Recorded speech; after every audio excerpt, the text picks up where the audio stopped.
கிருஷ்ணகிரி மாவட்டம் போச்சம்பள்ளி என் தட்டக்கல் கிராமத்தில் இருளர் மக்களுக்கு புது வீடு கட்டித் தருவதாக அதிகாரிகள் பழைய வீட்டை இடித்துவிட்டு புதிய வீட்டிற்கான அரசாணை வழங்கவில்லை என வேதனை தெரிவித்தனர். இதுகுறித்து நமது செய்தியாளர் ரமேஷ் வழங்கிய தகவல்களை பார்க்கலாம்.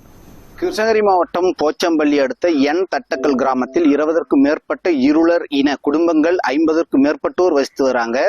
இந்த நிலையில் கடந்த 3 மாதங்களுக்கு முன்பு புதிய வீடு கட்டி தருவதாக கூறி அதிகாரிகள் நிகழ்விடத்திற்கு வந்து பழைய வீடுகளை இடித்தால் மட்டுமே புதிய வீடுகளுக்கு ஆணை வழங்கப்படும் என தெரிவித்ததை அடுத்து 17 குடும்பத்தினர் அவர்களது பழைய வீடுகளை இடிச்சிருக்கிறாங்க.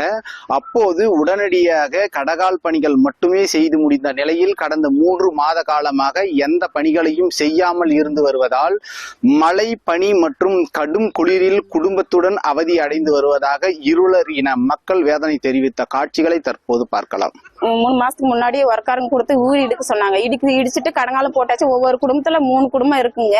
அதெல்லாம் குழந்தை குட்டோட தான் இருக்குங்க. 3 மாசத்துக்கு முன்னாடி கடங்கால் போட்டு அப்புறம் போய் பில்லு கேட்டா பில்லு உங்களுக்கு ஃபண்டு ஒதுக்கல அப்படின்னு சொல்றாங்க அதிகாரிங்க. ஃபண்டு ஒதுக்கலான்னு சொன்னதுக்கு அப்புறம் கலெக்டர் சார் கிட்ட மனு கொடுத்தாங்க. 3 வாட்டி இப்போ மனு கொடுத்தாங்க. 3 வாட்டி மனு கொடுத்தா அவங்க எதுல காதலே வாங்கிக்கல. நாங்க பேசுறத கஷ்டத்தை சொல்றோம்னு காதல் வாங்கிக்கல. பிடிஏ மேடம் கூப்பிட்டு அந்த மனுவை எடுத்து கொடுத்துட்டாங்க. கொடுத்துட்டு அப்புறம் பிடிஏ கார்பேட்டனுக்கு அனுப்பிச்சு விட்டாங்க. கார்பேட்டத்துக்கு போன் பண்ணி கேட்டா உங்களுக்கு ஃபண்டே ஒதுக்கலமா, ஆன்லைன்ல ஏற மாட்டேங்குது, உங்க ப்ரூஃப் எல்லாம் ஆன்லைன்ல ஏற மாட்டேங்குது அப்படின்னு சொல்றாங்க. எதுக்கு சார் ஏற மாட்டேங்குது அப்படின்னு சொன்னா எரர்னு காமிக்குது அப்படின்னு சொல்றாங்க. புள்ளிக்கொட்டோட போட்டு பனியில மழையில ரொம்ப கஷ்டப்படுறாங்க. எங்க வீடெல்லாம் இடிச்சுங்க சாமி. எல்லாம் வீடெல்லாம் பொத்தலா இருந்துச்சு. அது இடிஞ்சு விழுந்து செத்துருங்க அப்படின்னு ஊடி இடிச்சு தள்ளிட்டாங்க. இப்ப நீலையும் இப்ப 3 மாசம் ஆயிடுச்சு சாமி.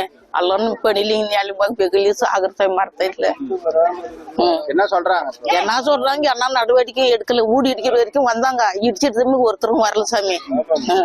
வந்து இப்ப நாங்களும் போறோம். கலெக்டர் ஆபீஸ்க்கும் போனோம்.